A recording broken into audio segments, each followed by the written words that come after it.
Telangana cabinet విస్తరణపై governor కు సంకేతాలు ఇచ్చారు సీఎం రేవంత్ రెడ్డి. ఉదయం గవర్నర్ జిష్ణుదేవ్ వర్మతో భేటీ సందర్భంగా కేబినెట్ కూర్పుపై వివరాలు అందించారు. రాజ్ భవన్లో ఏప్రిల్ 3న లేదా 4వ తేదీన కొత్త మంత్రులతో ప్రమాణ స్వీకారం ఉంటుందని తెలుస్తోంది. తెలంగాణ కేబినెట్ విస్తరణపై గవర్నర్ కు సంకేతాలు ఇచ్చారు సీఎం రేవంత్ రెడ్డి. ఉదయం గవర్నర్ జిష్ణుదేవ్ వర్మతో భేటీ సందర్భంగా కేబినెట్ కూర్పుపై వివరాలు అందించారు.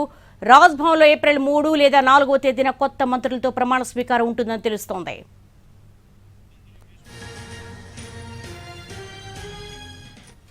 తెలంగాణ కేబినెట్ విస్తరణపై గవర్నర్ కు సంకేతాలు ఇచ్చారు సీఎం రేవంత్ రెడ్డి. దీనికి సంబంధించి తెలంగాణ ఇన్పుట్ ఎడిటర్ దొంతు రమేష్ అడిగి మరిన్ని వివరాలు తెలుసుకుందాం.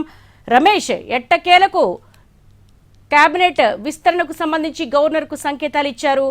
మొత్తం అనుకున్న పేర్లు కొన్ని 4-5 కనపడుతున్నాయి. అంటే ఈసారి 4 మంత్రి పదవులు ఉంటాయా 6 మంత్రి పదవులు ఉంటాయనే దాని మీద కూడా కొంత కన్ఫ్యూజన్ నెలకొంది. ఓవరాల్ గా మీ అనాలిసిస్ ఏంటి? తెలంగాణ కేబినెట్ లోకి మరొక 6గురిని తీసుకునే అవకాశం ఉంది. ప్రస్తుతం ఉన్న 12 మందికి తోడు 6గురిని తీసుకునే అవకాశం ఉంది.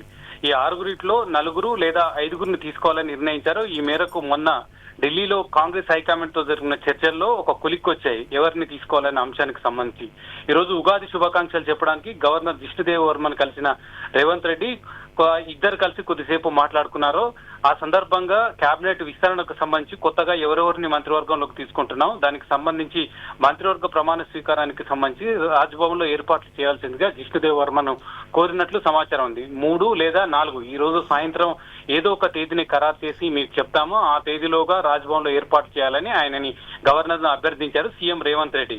ఇప్పటి వరకు ఉన్న పేర్ల ప్రకారం అందరిలో కాంగ్రెస్ హైకమాండ్ ఆదేశాల ప్రకారం ఎవరినైతే పెట్టాలనుకున్నారో రాజగోపాల్ రెడ్డి, సుదర్శన్ రెడ్డి, వివేక్, శ్రీహరి ఈ 4గురిని తీసుకునే అవకాశం ఉందని చెప్తున్నారు. ఒకవేళ మైనార్టీకి సంబంధించిన ఎమ్మెల్సీని తీసుకోవాలనుకుంటే మాత్రం 5వ మంత్రి పదవిని తీసుకునే అవకాశం ఉంది. ఒకటి మాత్రం ఖాళీ ఉండే అవకాశం ఉంది.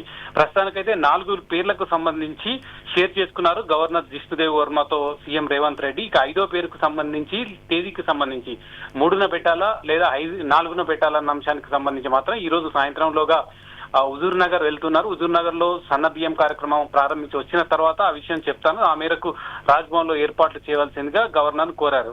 చాలాసేపు ఉగాది శుభాకాంక్షలు చెప్పారు. ఈ సందర్భంగా కొండ సురేఖ, వేం నరేందర్ రెడ్డి, అనిల్ యాదవ్ వీళ్ళంతా కూడా కలిసిపోయారు. వీళ్ళని పక్కకు వెళ్ళిన తర్వాత ఇద్దరు కొద్దిసేపు మాట్లాడుకున్నారు. ఆ సందర్భంగానే ఈ cabinet. All right Ramesh, thanks for the live updates.